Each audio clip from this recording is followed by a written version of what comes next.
Bharat infrastructure में तो काफ़ी तेज़ी से आगे बढ़ रहा है। दावे यहाँ पर ये भी किए जा रहे हैं कि आने वाले समय में रोडवे, रेलवे ये सभी यूरोपियन तर्ज पर नज़र आएंगे। लेकिन अभी भी कुछ चीज़ें ऐसी हैं जिन्हें हम नज़रअंदाज कर देते हैं।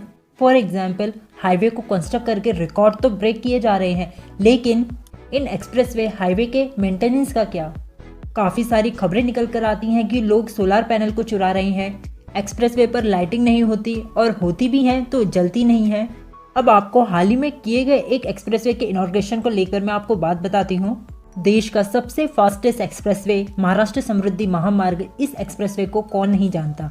हाल ही में इस एक्सप्रेसवे को इनॉग्रेट किया गया था हमारे पीएम नरेंद्र मोदी जी के हाथों, जहां पर इस एक्सप्रेसवे का जो फर्स्ट फेज है मुंबई से शिरडी, ये लोगों के लिए खोल दिया गया है और इस एक्सप्रेसवे पर हुआ पहला हादसा सामने आया है।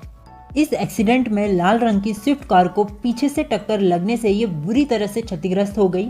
यहाँ पर सीन ऐसा था कि स्विफ्ट कार में सवार बूथ पर टोल पे चुका रहा था, तभी एक मर्सिडीज 4 व्हीलर आकर पीछे से बुरी तरह से टक्कर दे दी, क्योंकि ड्राइवर अपनी स्पीड को कंट्रोल ही नहीं कर पाया और तेज स्पीड के चलते इस कार ने अपने सामने वाली कार को बुरी तरह से टक्कर मार दी।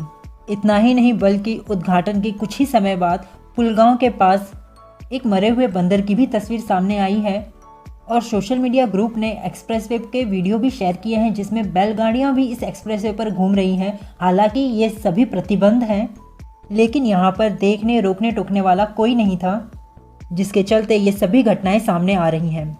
तो ये तो बात हो गई एक्सप्रेसवे की, और वहीं बात अब रेलवे की जाए तो रेलवे नेटवर्क पर भी कुछ इसी तरह के हादसे हो रहे हैं।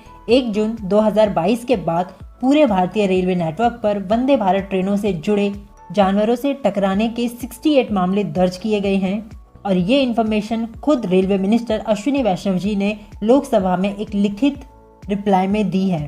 सेमी हाई स्पीड ट्रेन पिछले कुछ महीनों से लगातार खबरों में बनी हुई है। गायों के साथ, भैंसों के साथ कंटिन्यू इसके टकराने के केस सामने आ रहे हैं। वैसे कैटल से जुड़े ट्रेन एक्सीडेंट असामान्य नहीं है, क्योंकि वे रेलवे पटरियों के पास जंगली इलाकों में चरने के लिए स्वतंत्र रूप से घूमते हैं और देश भर के इतने बड़े रेलवे ट्रैक पर फेंसिंग बनाना, बैनर लगाना ये पॉसिबल नहीं है। इनफैक्ट भारतीय रेलवे काफ़ी सारी इलाकों को आइडेंटिफाई कर रही है, लोगों को जाकर समझा भी रही है कि वो अपने मवेशियों को ट्रैक पर ना आने दे, अपनी पूरी कोशिश कर रही है। और जिन जिन इलाकों को इन्होंने आइडेंटिफाई किया है वहाँ पर फेंसिंग का भी काम किया जा रहा है। सो फ्रेंड्स, हम काफ़ी तेज़ी से आगे तो बढ़ रहे हैं, लेकिन इन सभी चीज़ों पर भी ध्यान देना चाहिए। आज के लिए बस इतना ही। अगर आपको हमारी वीडियो, हमारी इन्फॉर्मेशन अच्छी लगी तो प्लीज़ हमारे चैनल को सब्सक्राइब करके हमें सपोर्ट कीजिए। Till then, good bye.